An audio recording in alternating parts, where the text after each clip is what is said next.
jour 23 de mon challenge 28 jours avant mes 28 ans où je publie une vidéo par jour jusqu'à mon anniversaire.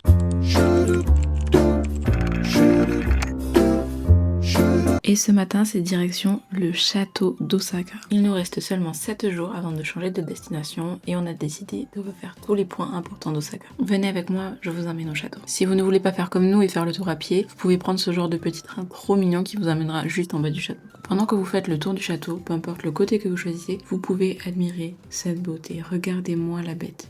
Je le trouve vraiment magnifique. Il en impose de loin comme de près. Cette fois, on a fait le tour du château dans le sens inverse de la visite classique. Donc venez avec moi, on descend ces marches super hautes pour ma petite taille et on rejoint le devant du château. Ce qu'on ne montre jamais sur les vidéos, c'est ce grand bâtiment à côté du château qui n'a rien à voir architecturalement parlant. Dans ce bâtiment, vous pouvez trouver des boutiques souvenirs, des restaurants, mais aussi le musée des figurines d'Osaka. Et si vous ne voulez pas faire un tour au musée, vous pouvez quand même faire le tour de la boutique. Et devant la porte d'entrée des jardins du château d'Osaka, vous avez un petit temple ainsi qu'un petit marché où vous pourrez goûter des spécialités locales. Et aujourd'hui, il y avait du monde. Vraiment beaucoup de monde. Au début, on n'a pas compris pourquoi. Et ensuite, on a remarqué que les gens passaient sous cette arche. Alors, on s'est pris la main et on y est allé nous aussi.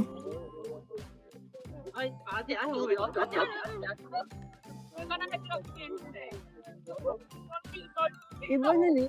Et bonne année. Mais ça paraissait pas normal, les gens faisaient plus d'un tour. Donc on a regardé l'explication et on s'est rendu compte qu'on l'avait pas du tout fait de la bonne manière. Donc on a réitéré l'expérience en le faisant correctement cette fois. De ce que j'ai compris, c'est un rituel pour protéger des maladies. Et dans ce temple à sa mémoire, on retrouve la statue de Toyotomi Hideyoshi, qui était un seigneur de guerre et un chef politique du XVIe siècle. Oh, il y a tellement de vent, c'est une dinguerie. C'est bon, j'ai fait mon... Non, mais on y voit rien là.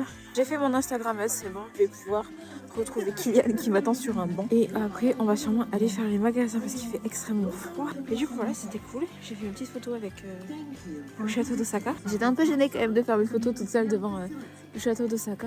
Je sais pas ce que ça va donner. Je suis toujours aussi peu photogénique et je sais toujours aussi peu poser. Donc on verra bien ce que ça donne. Et sur une vingtaine de photos, il y en a 3 qui sont à peu près utilisables. Papa, maman, regardez, je suis devant le château d'Osaka. Et pas trop faute. Juste une dernière pour la route. Voilà. Et on reprend le métro direction le centre commercial d'Abeno. On avait faim, donc on a fait une petite pause pour manger ces curry bread qu'on avait adoré la première fois. Nous, on a choisi celui au fromage.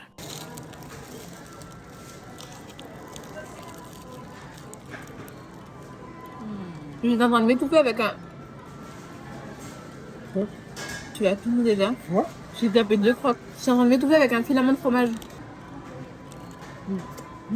C'est tellement gras. Je pense que ça devait être un truc saisonnal, tu vois.